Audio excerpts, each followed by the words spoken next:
Nabot ako lamang ko sa point nga nalimot ako nga ay Friday ting laag di ron sa una no. Nana ba? Nalimot ako nga. Ano?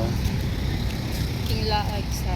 Like ting laag sa mga bar with barkada ay nana. Ah, At nalimot na ko. Ano makakita ko sa mga tao nga ayos mga ayun ko nga. Ay Friday na to di ron no. Ting laag sa mga one.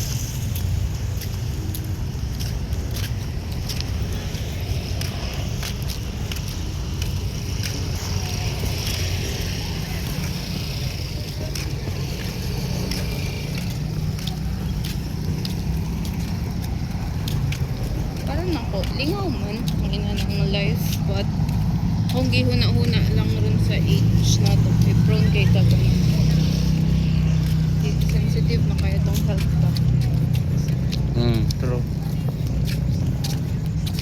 Murag, tinuod, lami kay inom, walwal, ano.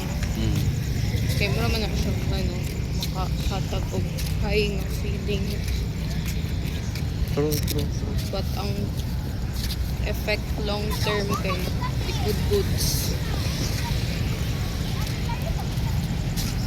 Murag, yung mga ulo mo yung maglabad. Kasi ko yan. True. Daligsik ko pa. Ocean Click. Madara din ng Ocean Click, babe. Saan nga po mo siya? Kuto ko din yung friend nga nasa tapulin dito sa Piapi.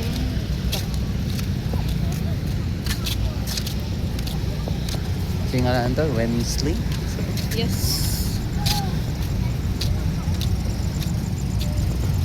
Ito yung panay. Abot if na-chika nila na ako. Natin yung one time sa kato senior high ta. Katuntun ka ni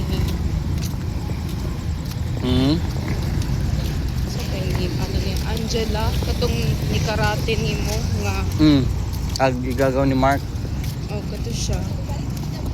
Abot if na-chika nila na ako. Pero muna siya uso sa memory na ko nga. Pinaka random siya nga encounter na ko with her. Pero nitatakit siya sa puto. Okay. Medyo bati akong kutob or gut feeling at tumat time. Pero feeling na ko mo the reason na retain siya. Ganun. Namang may one time hinagbuay mi dito dapit sa beach. Then pag hinagbo na ako niya,